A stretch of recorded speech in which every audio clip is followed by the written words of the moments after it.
حضرت معاویہ رضی اللہ تعالی عنہ کا موقف یہ تھا کہ حضرت عثمان کے قاتلوں سے قصاص لیا جائے.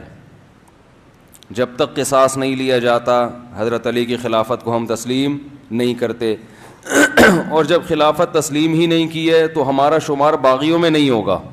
تو باغی کی ان کی نظر میں جو ڈیفینیشن تھی وہ یہ تھی کہ جو حاکم کے خلاف بغاوت کرے. تو جب ہم نے مانا ہی نہیں ہے، جب حضرت عثمان کے قاتل قتل کیے جائیں گے تو ہم آپ کے ہاتھ پہ بیعت ہوں گے.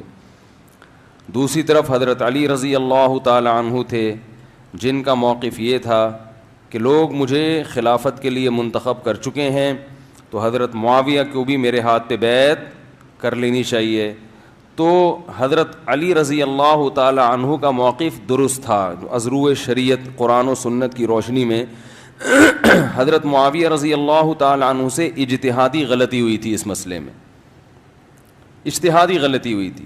تو حضرت علی رضی اللہ تعالی عنہ کے لیے جائز تھا کہ حضرت معاویہ کے خلاف تلوار اٹھائیں، لیکن حضرت معاویہ رضی اللہ تعالی عنہ چونکہ آپ کو ابھی تک خلیفہ ہی نہیں مانتے تھے تو ان کے لیے بھی جائز تھا کہ وہ اپنے دفاع میں تلوار اٹھائیں. فقہی اعتبار سے جائز تھا. جائز کا مطلب کہ انشاءاللہ اللہ کی رحمت سے امید ہے کہ یہ اجتہادی غلطی تھی، اس پر ان کو گناہ نہیں ملا ہوگا، کیونکہ نبی صلی اللہ علیہ وسلم نے فرمایا جب کوئی اجتہاد کرتا ہے فَإِنْ أَصَابَ فَلَهُ أَجْرَانِ، اگر وہ درست نتیجے پہ پہنچے تو 2 اجر ملتے ہیں. وَإِنْ أَخْطَأَ فَلَهُ أَجْرٌ وَاحِدٌ، اگر اس سے غلطی ہو جائے تو بھی 1 اجر ملتا ہے. اب یہ اجتہادی غلطی جس نوعیت کی بھی ہوگی، لیکن نبی صلی اللہ علیہ وسلم کی خوشخبری دونوں کے لیے، چاہے یہ چھوٹی غلطی ہو بڑی غلطی ہو. تو اور تیسرا موقف کچھ صحابہ کا یہ تھا جو نہ حضرت علی کے ساتھ تھے اور نہ حضرت معاویہ کے ساتھ. حضرت علی رضی اللہ تعالی عنہ ان کے پاس گئے کہ بھئی آپ ہمارے ساتھ چلیں، تو وہ اپنی تلوار لے کر آئے لکڑی کی. ایک صحابی کہا کہ مجھے نبی نے کہا تھا کہ فتنوں کا دور آنے والا ہے تو اس میں اپنی تلوار لکڑی کی بنا لینا، یعنی کسی کے خلاف تلوار نہ اٹھانا، دونوں طرف مسلمان ہوں گے.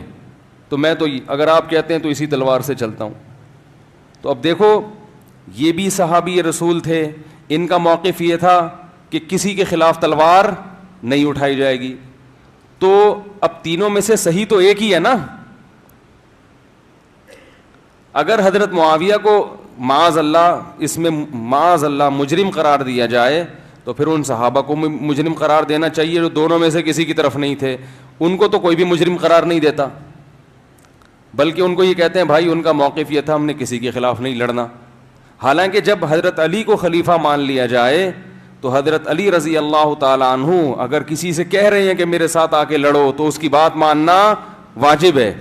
اور ہمارا موقف یہی ہے کہ حضرت جن صحابہ نے اس موقع پر حضرت علی کا یا حضرت معاویہ کا کسی کا بھی ساتھ نہیں دیا وہ بھی اجتہادی خطا پر تھے، مگر اجر ان کو بھی ملے گا. اس لیے کہ وہ جو حدیثیں تھی فتنے کے بارے میں کہ جب مسلمانوں کی تلواریں آپس میں چلیں گی تو وہ یہ سمجھ رہے تھے وہ اس موقع کے بارے میں ہے.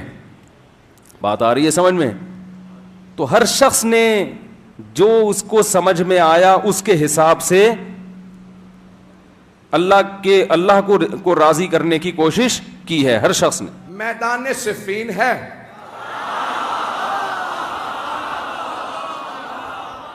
سامنے 80,000 کا لشکر ہے اور ہر زبان پہ بس ایک ہی نام ہے.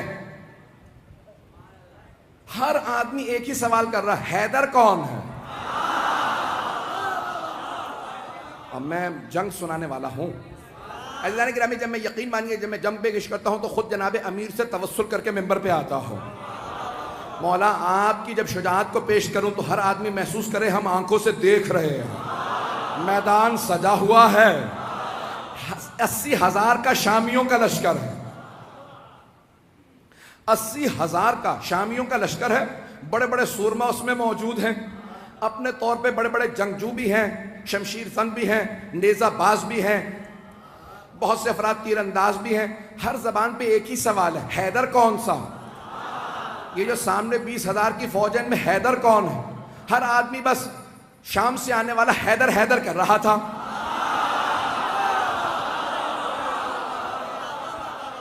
تھوڑا سا میں پیچھے جاؤں گا اور پھر واپس آؤں گا. تھوڑا سا شام میں پہنچانے سے پہلے آپ کو ذرا کوفے کی تیاری بتا دوں.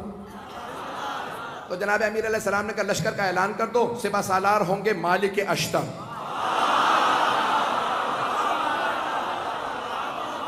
ایک اور بات بتا دوں, جناب مالک اشتر جوان آدمی نہیں تھے, 60 سال سے اوپر تھے, 70 سے بھی شاید زیادہ ہوں, لیکن 60 سے زیادہ تھے مطمئن ہوں. 60-70 برس کے آدمی ہیں, جوان نہیں تھے. اور جمل میں اشتر اس لیے کہتے ہیں, مالک ابن حارث نخعی الاشتر یمن کے تھے. جنگ جمل میں ایک تیر لگا, آنکھ ان کی بھم کٹ گئی, تو ایک پٹی باندھے رکھتے تھے اس کو ہولڈ کرنے کے لیے. اب پٹی بھی باندھ رکھی ہے, کمر پہ پٹکا باندھ رکھا. کہ یہ پٹکا کیوں باندھا؟ کہ کمر سیدھی کرنے کے لیے. اس کا مطلب ہے کمر سیدھی نہیں تھی. نہیں پہنچا پایا. کمر سیدھی نہیں ہے, لیکن مولا نے پھر بھی سپہ سالار بنا دیا, کیونکہ مولا جانتے ہیں جو مولا کا حسن انتخاب ہو وہ شیر کی نگاہیں رکھتا. ایک مرتبہ جناب مالک اشتر نے سر پہ ماما رکھا, خول باندھا, اپنے کمر پہ پٹکا باندھا, سوار ہوئے, ہاتھ میں علم لیا, چلنے لگے. کہا بھئی کہاں جا رہے ہیں؟ کہا مولا کے استقبال کے لیے. اتنے میں جناب امیر علیہ السلام بیت الشرف سے تشریف لائے. جناب امیر علیہ السلام آئے, جو راویہ کہتا ہے میں نے دیکھا, اپنی آنکھوں سے دیکھا, سفید رنگ کا گھوڑا ہے, چہرہ پر نور ہے, داڑھی سفید ہے, چہرے کا نور عجیب و غریب ہے. کسی آدمی نے آگے بڑھ کے کہا یا علی خضاب کر لیجئے, کہیں ایسا نہ ہو کہ شام والے سمجھنے لگے علی بوڑھے ہو گئے ہیں. مولا نے ایک مرتبہ جلال سے دیکھا, کہا سن, شیر بوڑھا بھی ہو جائے تو شیر شیر ہوتا ہے. توجہ ہے سب لوگ کی میرے ساتھ؟ تو جانے گرامی, جو اللہ کا ولی ہوگا اس میں خوف نہیں ہوگا. تو ایک مرتبہ جس نے بھی کہا کہ مولا خضاب کر لیجئے, تو داڑھی سیاہ ہو جائے گی, کوئی یہ نہ سوچے کہ علی ابن ابی طالب بوڑھے ہو گئے ہیں. تو مولا نے ایک مرتبہ دیکھنے کے بعد جواب دیا, کہا شیر بوڑھا بھی ہو جائے تو شیر شیر ہوتا. اور پھر ایک مرتبہ مولا نے دیکھنے کے بعد کہا ذرا مجھے میدان میں اتر لینے دو, پھر بتاؤں گا. میری نہ ہڈیاں بوڑھی ہوئی ہیں, نہ میری تلوار کند ہوئی ہے. وہ جو بدر و احد میں طاقت تھی, علی آج بھی وہی علی ہے.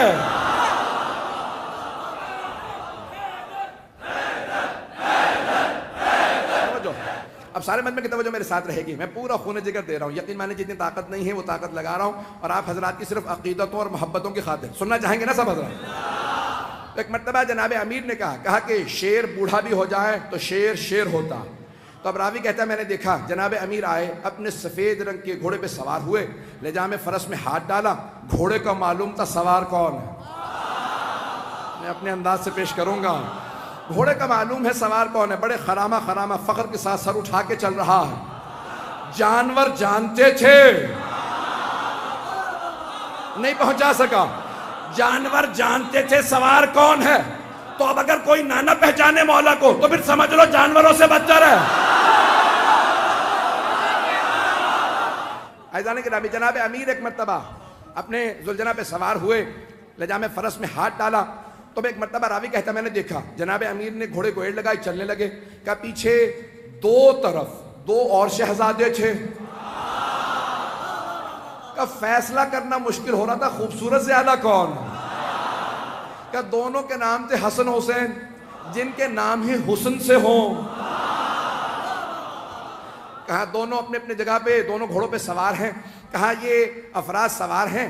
کہا دو اور جوان تھے, ایک نوجوان تھا اور ایک جوان تھا. کہ ایک سامنے چل رہا تھا ایک پیچھے, دونوں کے ہاتھوں میں پرچم تھے. جو سامنے چل رہا تھا سوار نہیں ہے, چل رہا تھا. پوچھا یہ کون ہے؟ کا نام محمد حنفیہ. اور یہ جو عین گھوڑے کے پیچھے چل رہا ہے پرچم لہراتا ہوا, بڑی بڑی آنکھوں والا, کا اس کا نام ہے عباس.